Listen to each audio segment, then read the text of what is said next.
नमस्कार, मैं हूं आपका दोस्त रंजन कुमार और आप देख रहे हैं लिटरेरी कैरेक्टर्स रंजन कुमार।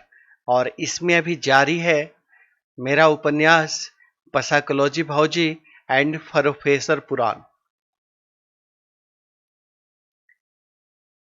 पिछले अंक में रमेश बबुआ की कहानी हम आपको बता रहे थे और अगर हमारे व्यूवर्स को याद होगा तो कहानी वहां तक पहुंची थी कि दो सांडों की लड़ाई उसरी बाजार में देख करके एक इंटेलेक्चुअल बच्चा रमेश बबुआ, जो हमारे पसाकोलॉजी भौजी के पिताजी पराजित मिश्र का सौतेला भगिना है, अब वो बच्चा बहुत ही प्रभावित होता है दो सांडों की लड़ाई से। अब उसके बाद की कहानी आपको आज हम बताते हैं। उस दिन रमेश बबुआ घर चले गए।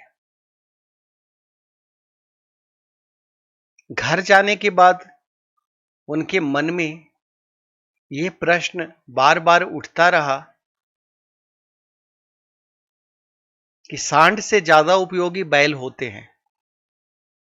और यहां पर एक और किरदार है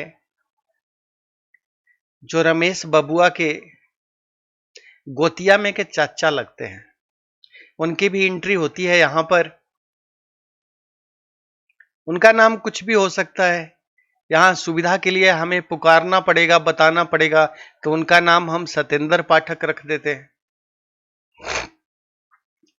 तो सतेंद्र पाठक जी जो थे वो एक वेटनरी डॉक्टर के कंपाउंडर थे। जानवरों के जो डॉक्टर होते हैं उनके कंपाउंडर थे। और कहते हैं कि उनका एक माला खिसका हुआ था, क्योंकि विवेकानंद जी की साहित्य को पढ़ के, पतंजलि के योग सूत्र को पढ़ के अधकचरे दिमाग में आधा अधूरा समझ के वो जोक के ऊपर सारे उल्टे सीधे प्रयोग कर रहे थे और करते करते उनके दिमाग का एक माला खिसक गया था।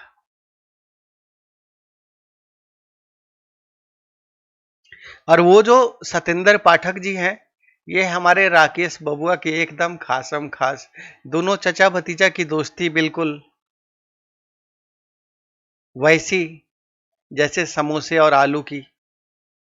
आलू के बिना समोसे का अस्तित्व नहीं, और समोसे का अस्तित्व तब तक नहीं जब तक वहां आलू ना जुड़े।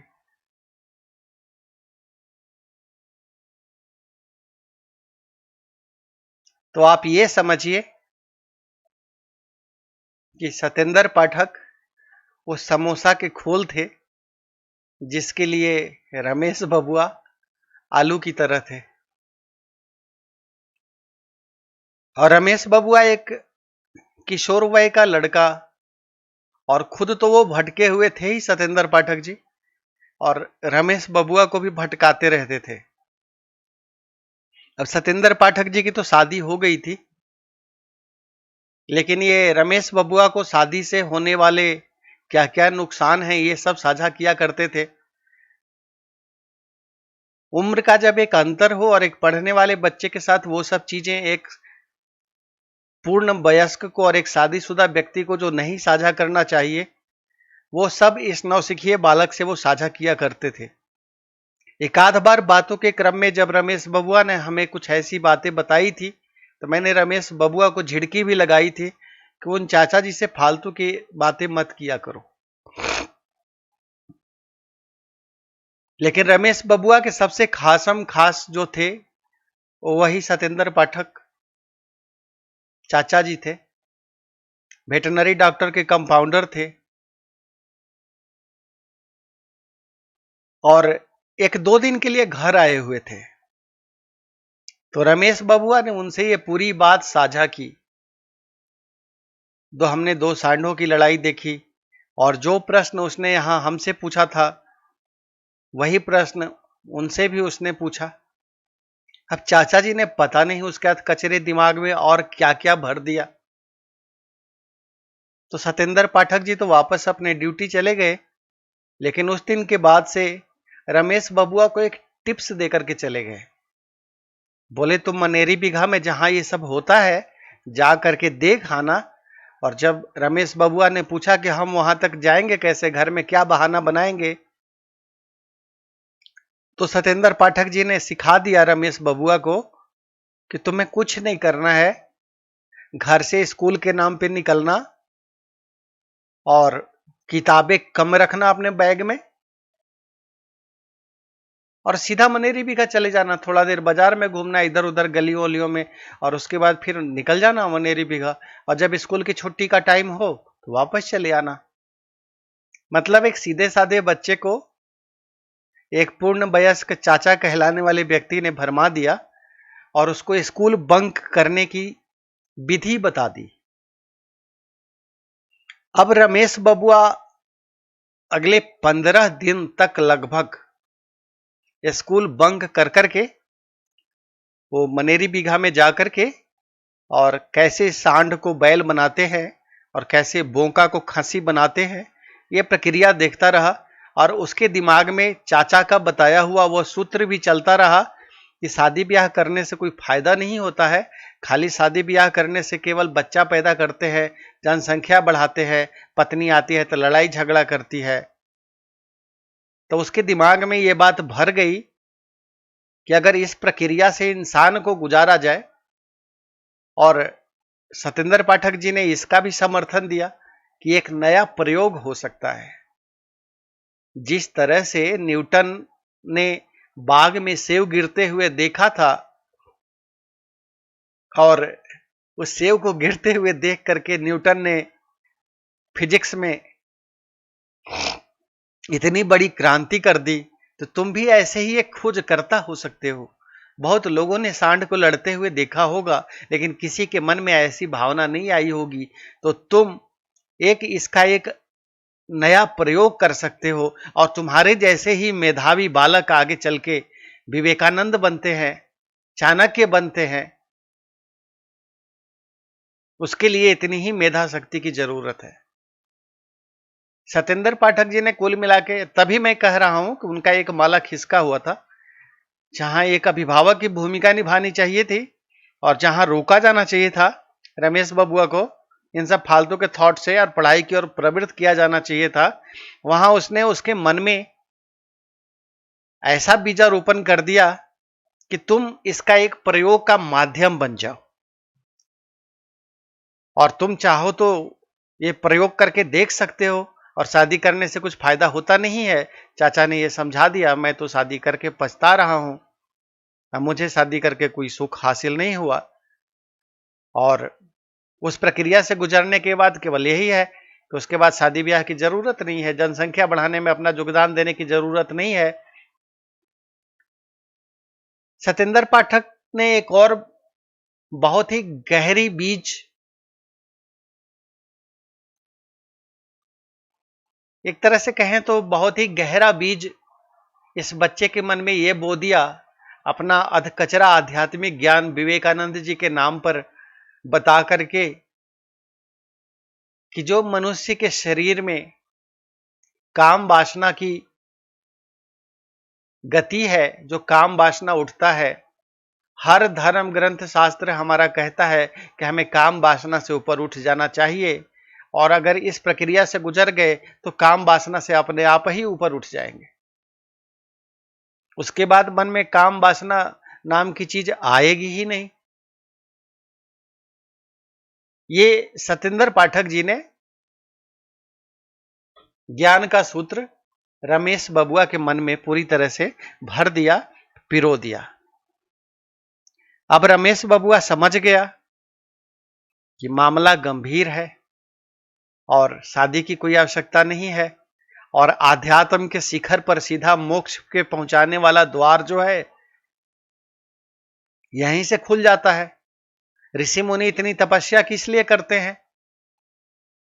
अगर मनुष्य के शरीर से इस अंग को ही हटा दिया जाए जिस प्रक्रिया द्वारा सांड को बैल बनाया जाता है, बोके को खसी बनाया जाता है, तो मोक्ष का द्वार तो यहीं से खुल जाता है। जिस विषय वासना में ऋषि मुनि, कई ऋषि मुनियों के भी दृष्टांत चाचा ने सुना दिए साथ में उस बच्चे को, कि वो बहुत बड़े ऋषि थे और उनके सामने अप्सरा आ गई और उनका जो है ब्रह्मचर्य डिग गया और फिर वो पथ भ्रष्ट हो गए। तो ये सबका मूल स्रोत वो है।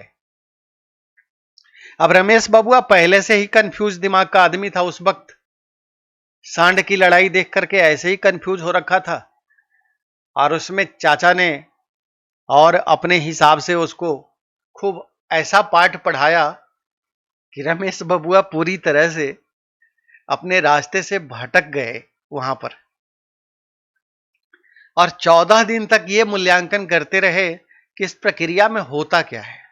और जब उन्होंने देखा कि ये बड़ी छोटी सी प्रक्रिया है, मुश्किल से 10 मिनट का जानवरों को वक्त लगता है, तो रमेश बबुआ ने एक खतरनाक प्लान बनाया। और ये खतरनाक प्लान अपने मन में ये बनाया कि क्यों ना मैं भी, जैसा सतेंद्र चाचा ने हमको कहा है, उसी तरह से मैं अपने आप को आजमाऊं और मैं इसके प्रयोग के लिए अपने आप को आगे बढ़ाऊं और मैं भी इसी प्रक्रिया से अपने आप को गुजारूं और मैं अपना वो अंडकोश काट के निकाल दूं। विषय वासना से मैं मुक्त हो जाऊंगा, मुझे बच्चे आगे पैदा करने नहीं है, शादी ब्याह से मुक्त हो रहना है, और विवेकानंद की तरह मैं एक दिन महान सन्यासी भी बन सकता हूं, न्यूटन की तरह एक महान वैज्ञानिक भी हो सकता हूं, और चाणक्य जैसी मेधा शक्ति मेरे अंदर है ही। इसकी पुष्टि सतेंद्र चाचा कर ही रहे हैं। ये कह ही रहे हैं कि हमारे जैसे खोजी बालक हर कोई होते नहीं है, और हम जितने बड़े खोजी बालक हैं तो हम भविष्य में बहुत कुछ बन सकते हैं। अब समस्या ने विकराल रूप ले लिया। जब भी मेरे पास आता था पढ़ने तो मैंने देखा और मैंने महसूस किया कि बहुत ही ज्यादा गिरावट दर्ज की गई रमेश की पढ़ाई में। कुछ भी समझाइए उसको समझ आता नहीं था जल्दी से, और घर से कोई भी मैथ बना के लाता नहीं था, और ये तो हमें पता ही नहीं था कि स्कूल वो जाता ही नहीं है। चाचा के कहने से स्कूल बंक करके वो तो रोज रोज घर से स्कूल के लिए बक्सा लिए निकलता था, अपना बैग लिए, और वो पहुंच जाता था मनेरी बीघा और वहां जाके वो देखता रहता था। और अब रमेश बबुआ को इंतजार था खतरनाक रूप से कि दुर्गा पूजा की छुट्टी में चाचा आवे। अब देखिए प्रकृति का अद्भुत संजोग। मैं आपको जो कहानी बता रहा हूं ये शायद पहले इतिहास में ऐसा कभी हुआ ना हो और आगे कोई और बालक ऐसा करे भी नहीं। तो जो कोई भी इस कहानी से वाकिफ हो रहे हैं वो इस अद्भुत बालक के कारनामे से वाकिफ होइए। मैं पूरे विस्तार से अपने इस उपन्यास में रख रहा हूं कि परिस्थितियां कहां से कहां घुमा देती हैं और क्या से क्या बना देती हैं। अब जो रमेश बबुआ के पिताजी थे वो देवी मां के बहुत बड़े उपासक थे, और मां की शक्तिपीठ नवरात्रि में जाने का, हर नवरात्रि में उनका एक क्रम था जो कभी नहीं टूटा उनके जीवन में। तो जब दुर्गा पूजा वाली नवरात्रि आई सामने तो रमेश बबुआ के पिताजी ने अपने पूर्व निर्धारित कार्यक्रम के अनुसार मां विंध्यवासिनी देवी के दरबार में और मैहर के मां शारदे के दरबार में हाजिरी लगाना जरूरी समझा और वो उधर की ओर रवाना होने की तैयारी करने लगे। इसी बीच में खबर मिलती है कि रमेश बबुआ के नाना जी, वो मास्टर रामदीन, और दो ब्याह करने वाला मास्टर रामदीन। अभी रामदीन की कहानी आपके सामने नहीं आई है, लेकिन आप नाम जान लीजिए उस चरित्र का। वो है मास्टर रामदीन जो पराजित मिश्र का पिता है और रमेश बबुआ का नाना है। तो उधर चाचा जी उधर विंध्यवासिनी देवी के दरबार में जाने की तैयारी कर रहे हैं, और इधर खबर आती है कि नाना जी बीमार हैं।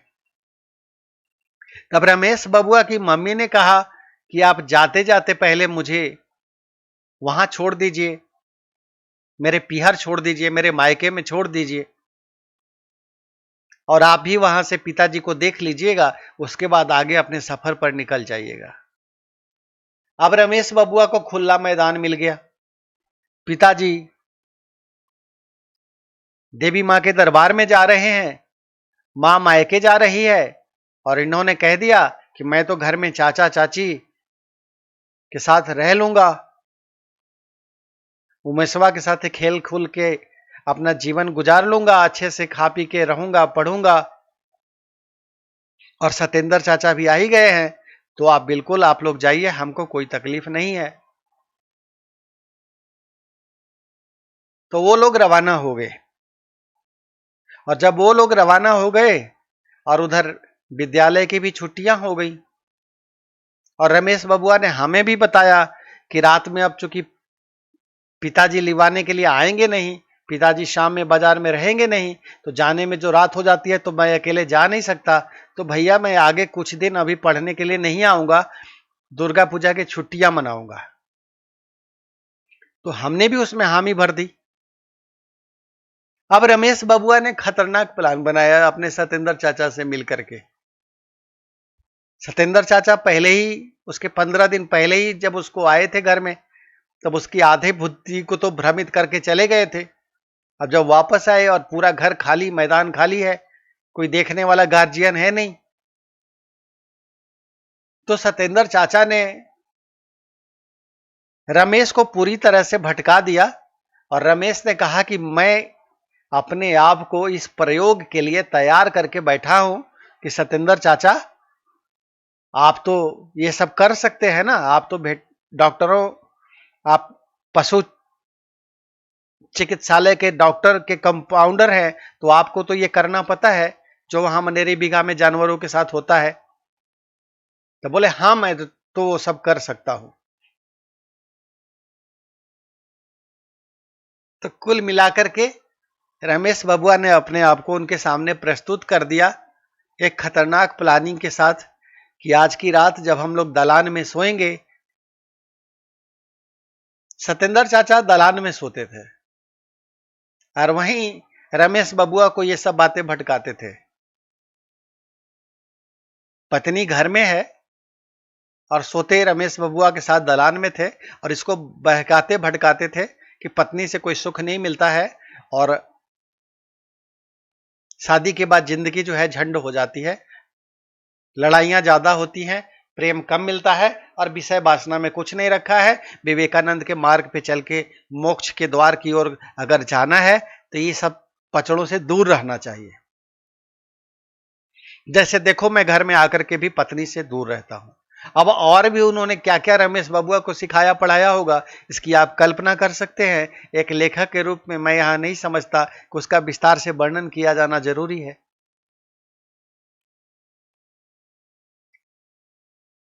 तो एक माला जिन चाचा का खिसका हुआ था, उन्होंने आधा माला रमेश बबुआ का भी हिला दिया था। एक किशोर भाई का लड़का, एक तार्किक बुद्धि वाला लड़का, और उस सतेंद्र चाचा के भ्रम जाल में फंस गया। अब फंस गया तो निर्णय यह हुआ खतरनाक रूप से कि आज जब सभी लोग सो जाएंगे रात में, तो आप मेरा यह ऑपरेशन कर दीजिएगा, क्योंकि रमेश बबुआ पूरी तरह तैयार होकर आया था और उसने देखा था कि इतने बड़े बड़े जानवरों को इस प्रक्रिया से गुजारने में 10 मिनट का समय लगता है, तो मैं तो एक छोटा सा इंसान हूं, जानवरों की अपेक्षा बहुत छोटा हूं, 5-10 मिनट की तो प्रक्रिया है। उसने अपने चाचा से यह भी पूछा कि उसमें दर्द कितना होगा, तो चाचा ने कहा दर्द तो होगा ही नहीं, तुमको पता ही नहीं चलेगा, तुम्हें नींद आ जाएगी, मैं तुमको दवाई दे दूंगा।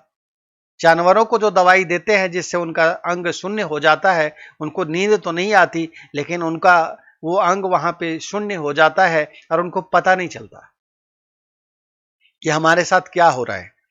तो रमेश चाचा ने कुल मिलाकर के रमेश बबुआ को यह स्पष्ट कर दिया कि तुम्हें दर्द का बिल्कुल ही एहसास नहीं होगा, मैं पहले एक इंजेक्शन दूंगा, उसके बाद तुम्हें दर्द पता ही नहीं चलेगा, इनफैक्ट तुम्हें नींद आने लगेगी, और उस बीच में मैं सारी प्रक्रिया पूरी कर दूंगा। घर में किसी को पता नहीं है, दादा दादी उधर अपने जगह पे सो रहे हैं, रमेश बबुआ के चाचा चाची, उमेश बबुआ सब अपने घर में अपने माता पिता के पास सो रहे हैं, और जहां पहले भी पूर्व की ही भांति जहां दालान में सोया करते थे रमेश बबुआ, वहीं पे सतेंद्र चाचा भी आ गए बगल से सोने के लिए। और रात में खतरनाक प्लानिंग बनाया गया। और उस दिन उमेश बबुआ ने भी जिद कर दी कि हम भी आज सतेंद्र चाचा के पास ही सोवेंगे। तो अब इंतजार ये भी होने लगा कि सबसे पहले उमेशवा सो जाए, तब जाकर के रमेशवा को इंजेक्शन दे, उसके बाद हम अपनी प्रक्रिया शुरू करें।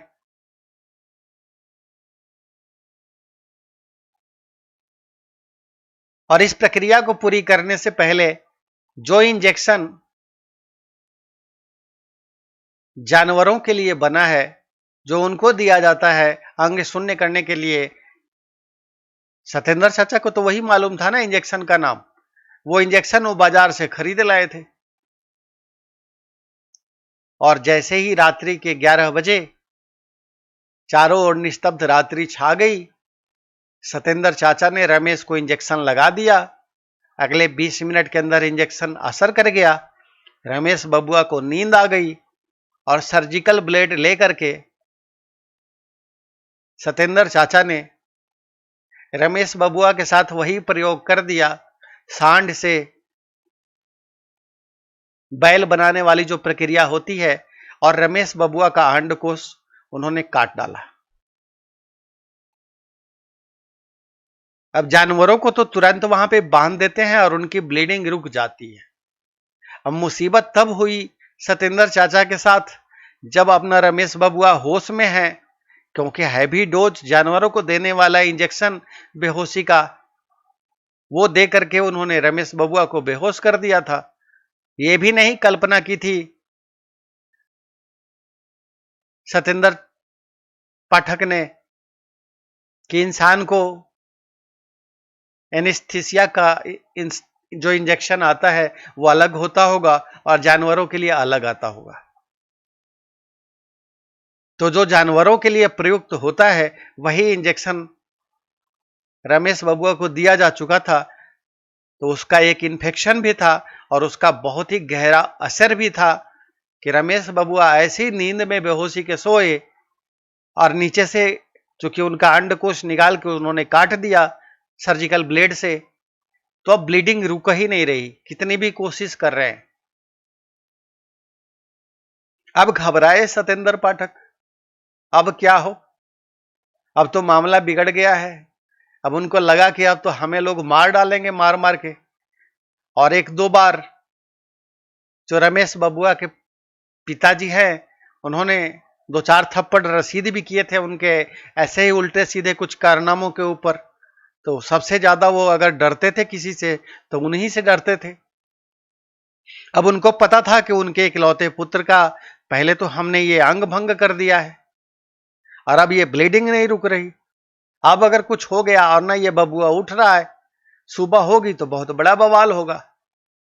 उनके पास अच्छाई सिर्फ इतनी ही थी, अच्छाई ना कहें, ये कहें कि उनके फेवर में एक ही बात थी कि सतेंद्र चाचा को पैसे मिलते थे, नौकरी करते थे, तो पैसे की उनको दिक्कत नहीं थी। अब उन्होंने क्या किया कि सुबह होने से पहले रात में ही भागते हुए गए गांव में, किसी के पास जीप था और वो उनके पहचान वाला था। तो उसको उन्होंने भरोसे में लिया कि इस गोपनीयता की रक्षा करना मुझे कुछ जरूरत है और अभी के अभी तुम गाड़ी निकालो, जैसे ही 4 बजेगा हम लोग चल देंगे। और उस वक्त तक उनको गमछी तौलिया बेडशीट सब में लपेट करके रमेश बबुआ को रखे हुए हैं। और हर थोड़ी देर के बाद जिसमें भी लपेटते हैं, क्योंकि ब्लीडिंग रुक ही नहीं रही किसी तरह से वहां से, और रमेश बबुआ का हालत खराब होता जा रहा है, शरीर नीला पड़ता जा रहा धीरे धीरे। अब सतेंद्र पाठक ने क्या किया कि उनको गाड़ी पे लदे और ये कह के सोते हुए में जाके दरवाजा नॉक किया, अंदर से दरवाजा खोला रमेश बबुआ के चाचा ने। तो जाके उनको और उनके दादा को ये बताया कि जो दशहरा का त्योहार है वो जहां मैं नौकरी करता हूं वहां बहुत अच्छे से मनाया जाएगा, तो मैं केशवा को अपने साथ ले जा रहा हूं और दशहरा होने के बाद उसको ले आऊंगा। अब सोए हुए में थे दादाजी, अचानक से उठे थे, उनको न कुछ ज्यादा बात समझ आई ना कुछ, और उसके बाद वो तुरंत रवाना हो गए। अब रमेश बबुआ को गाड़ी में लाद करके उस कंडीशन में वो पहुंचे अरवल। अरवल में एक बहुत ही फेमस डॉक्टर थे, काशी बाबू। तो काशी बाबू के पास पहला होप, तो काशी बाबू ने देखते ही पेशेंट को, उसके गंभीरता को देखते हुए उन्होंने एडमिट तो कर लिया, लेकिन काशी बाबू ने कहा ये कौन किया है। तब सतेंद्र पाठक ने क्या जवाब दिया काशी बाबू की तो वही जाने। बहुत लताड़ सुनी काशी बाबू की, और काशी बाबू ने कहा कि मरीज को हमने भर्ती कर लिया है, देखते हैं इसका हालत सुधार करने में, और तुम एक काम करो, ये जो काटे हो, अंग जो काटा है वो कहां है, इसको वापस जोड़ना है। तो वापस जिस गाड़ी से गए थे लेकर के, उस गाड़ी वाले को तुरंत उन्होंने वापस भेजा। बोले जाओ, जहां हम रात में सोए थे वहीं पर, हमारे जिस तखत पर सोए थे उस तखत के बगल में एक टेबल था, उस पे इसका कटा हुआ अंग रखा हुआ है, एक कटा हुआ इसका अंग रखा हुआ है, हमने वो लेकर के आना। और उसको भी खूब पैसा वैसा खिला दिया, बोला गांव में किसी से जिक्र मत करना इस बात का कि क्या हुआ है, और घर में किसी को बताना भी मत, तुम चुपके से जाना, और अगर तुमसे कोई पूछे कि वो लोग कहां गया तो तुम बता देना कि औरंगाबाद में एक जगह थी जहां वो नौकरी करते थे, एक दूसरा जिला बगल का, तो उस जगह का नाम बता देना, बोलना कि हमने उनको वहां पे छोड़ दिया है और वो वहां का दशहरा का मेला देखेंगे। और जा करके देखना केवल कि वहां पे वो सामान रखा है कि नहीं, वो लेकर के आ जाना। और अगर तुमसे कोई ज्यादा तहकीकात करे तो ये कह देना उनका कुछ सामान यहाँ छूट गया था, अगर मैं उधर वापस गया तो उनको दे दूंगा, इसलिए मैं ये देखने आया था कि उनका जो सामान छूटा है तो दे दीजिए। तो पूरी तैयारी के साथ वो जो गाड़ी वाला ड्राइवर था, ड्राइवर नहीं कहिए, गाड़ी के मालिक थे और ड्राइवर दोनों उस वक्त रोल निभा रहे थे, और सतेंद्र पाठक से पैसा खूब लिए थे इसके लिए, तो उनकी गोपनीयता की रक्षा कर रहे थे। तो वो वापस लौटे उस अंग को देखने के लिए।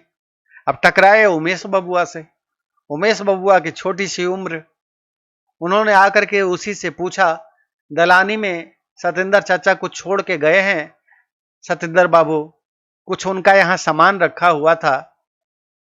तो उमेश बबुआ बताया कि कुछ लाल रंग में रंगल पता नहीं का रखल था, हमने मम्मी को बताया घर में, तो मम्मी ने कहा पता नहीं कुछ भी होगा, उसको बाहर फेंक दो। बाहर रहने लगे हैं सतेंद्र बाबू, क्या पता मीट मांस का खाने पीने लगे हैं, कुछ लाए होंगे, हम वहां जाएंगे नहीं, हम दलानी में देखेंगे छुएंगे नहीं, सो उमेश जो कुछ भी है उसको तुम बाहर फेंक दो और टेबल को अच्छे से धो दो, और उसके बाद तुम भी आके नहा लो। अब उमेश बबुआ ने क्या किया कि वो जो रमेश बबुआ का कटा हुआ अंडकोश है उसको टेबल से उठा करके फेंक दिया बाहर, और बाहर कई कुत्ते थे वो खा गए। और उसके बाद जैसा मम्मी ने कहा, उमेश बबुआ ने अपनी प्रक्रिया पूरी कर लिया, स्नान कर लिया, टेबल धो दिया, तो अब वहां तो नामो निशान भी नहीं था।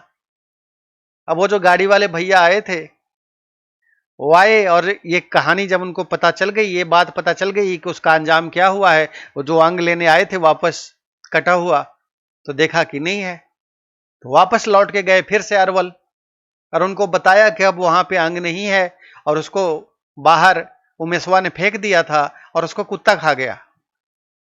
अब काशी बाबू बहुत नाराज हुए। उसके बाद उन्होंने कहा कि अब मैं इस पेशेंट को अपने पास नहीं रखूंगा, अब तुम इसको अब यहां से मेरे पास से ले जाओ। अब जब वो ले जाओ बोले था, अब तो सतेंद्र चाचा को समझ ही में ना आए कि अब क्या करें, लेकिन काशी बाबू के प्रयास से इतना जरूर हो गया था कि उन्होंने जो हालत खराब हो रही थी रमेश बबुआ की,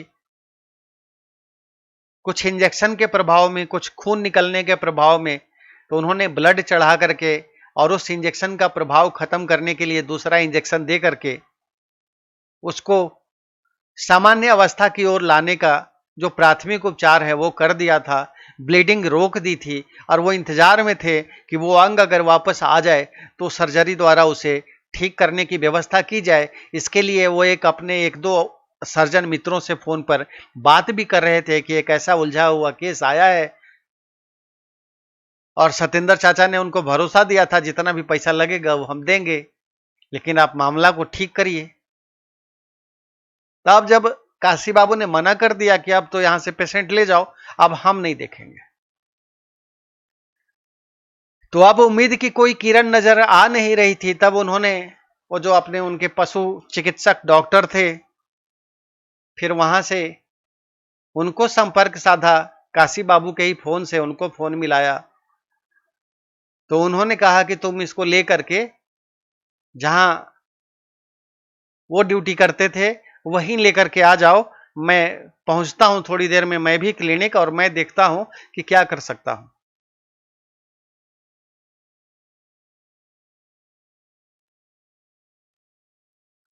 अब रमेश बबुआ को लेकर के गाड़ी में उसी इमरजेंसी की हालात में सतेंद्र चाचा औरंगाबाद की ओर रवाना होते हैं, उसी गाड़ी में बैठ करके,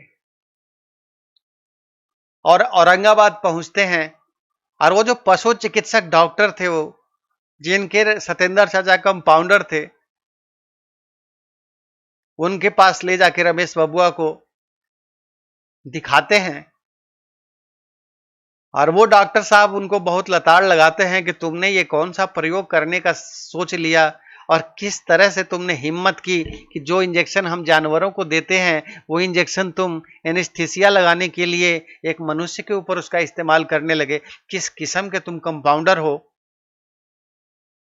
लेकिन फिलहाल मुसीबत बड़ी थी, बच्चे को, रमेश बबुआ को इस मुसीबत से बाहर पहले लाना था, जो जान पर खतरा बन चुका था उसको ठीक करना था।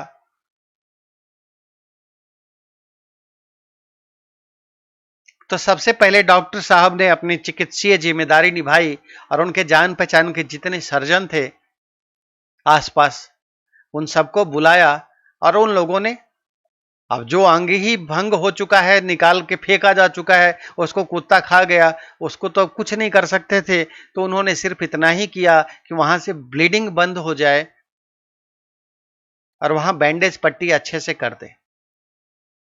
और इस प्रकार अगले 4-5 दिनों तक औरंगाबाद में कई सर्जनों के केयर में रमेश बबुआ का सांड से बैल बनने वाला ये ऑपरेशन जो था उसका ये अंजाम वहां पे पूरा हुआ, और धीरे धीरे रमेश बबुआ फिर होश में आए। कई यूनिट्स ब्लड उनको अरवल में चढ़ाया गया था और फिर कुछ यूनिट्स ब्लड वहां चढ़ाए गए, और तब तक उनके पिताजी यहाँ वापस लौट के आ चुके थे। माताजी अपने मायके में ही थी, और उनको पता चला कि वो दशहरा का मेला देखने के लिए रमेशवा जो है सतेंद्रा के साथ औरंगाबाद गया हुआ है। तो उनको भी ज्यादा परेशानी नहीं हुई, क्योंकि वो जानते थे कि इन दोनों का जो साथ है वो बिल्कुल ऐसा ही है, और सतेंद्रा इतना गैर जिम्मेदार हो सकता है ये तो कभी चाचा ने कल्पना भी नहीं की थी। तो उनको अपने बच्चे के हालत की बिल्कुल भी, क्या हालात हैं उसके और क्या हुआ है इसकी कोई जानकारी थी नहीं, और वो उसको एक सामान्य रूप से लेते हुए सामान्य रूप से जी रहे थे। अब दशहरा के 2 दिन के बाद रमेश बबुआ को लेके सतेंद्र चाचा लौटते हैं। रमेश बबुआ बिल्कुल कमजोर से, अजीब से बीमार से हो रखे हैं, और वहां पे उन्होंने बताया कि वहां जाते ही रमेशवा को बीमारी लग गई, वहां बुखार लग गया, बहुत मुश्किल से परेशान हालात में रहे। और ये सब कमजोरी के कारण ये थोड़ा कमजोर हो गया है, लेकिन बाकी और कोई बात नहीं है। सो ले तो गए थे कि वहाँ का अच्छा से दशहरा मेला दिखाएंगे, लेकिन दशहरा मेला भी बेचारा नहीं देख पाया और हम लोग परेशान परेशान रहे। अब थोड़ा ठीक महसूस किया है तो हम इसको ले आए। और रमेश बबुआ को भी पता था कि जैसे ही ये सब बातें हम बताएंगे कि हम चाचा भतीजे ने मिलकर क्या कांड करी है, तो पिताजी हमारी क्या गति करेंगे, ये उनको बहुत अच्छे से मालूम था।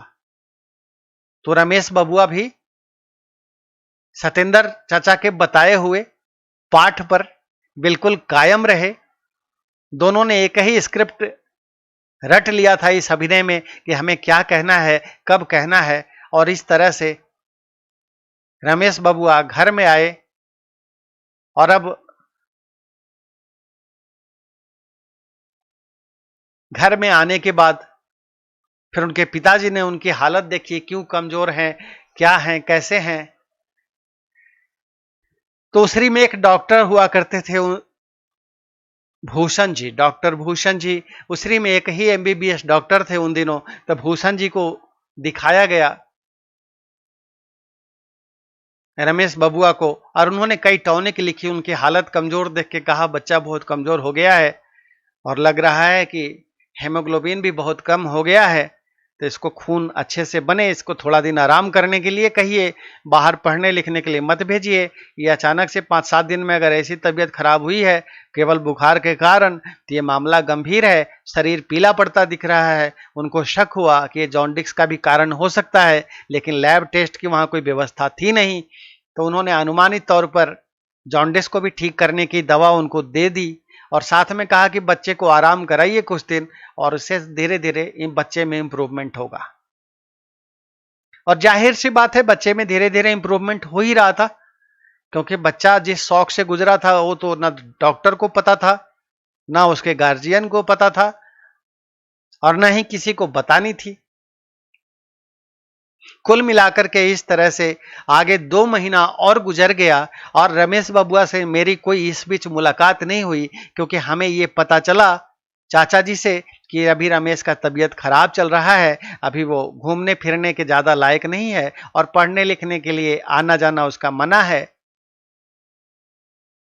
तो बाद में जब ठीक हो जाएगा, स्कूल जाने लगेगा, तो फिर यहां पढ़ने के लिए आवेगा। इसके बाद की कहानी मैं आपको अगले दिन बताता हूं। आज 37 मिनट से ज्यादा की कहानी हो गई और रमेश बबुआ के साथ इसके आगे क्या होता है वो कहानी जानने के लिए आप जुड़े रहिए। आप देख रहे हैं साइकोलॉजी भौजी एंड प्रोफेसर पुराण। मैं हूं रंजन कुमार और अभी उसमें चल रहा है रमेश बबुआ की कहानी। ऐसी घटना जो आपने ना कहीं पढ़ी होगी, ना सुनी होगी, ना किसी ने ऐसा त्याग किया होगा और ना किसी विलक्षण मेधा के धनी बच्चे की जिंदगी इस तरह से उसके किसी चाचा ने बर्बाद की होगी। इस कहानी में आगे क्या होता है ये जानने के लिए आप जुड़े रहिए इसके अगले अंक में। इसका अगला अंक 2 दिनों बाद बुधवार को आएगा। तब तक के लिए आप सभी जुड़े व्यूअर्स को प्यार भरा नमस्कार।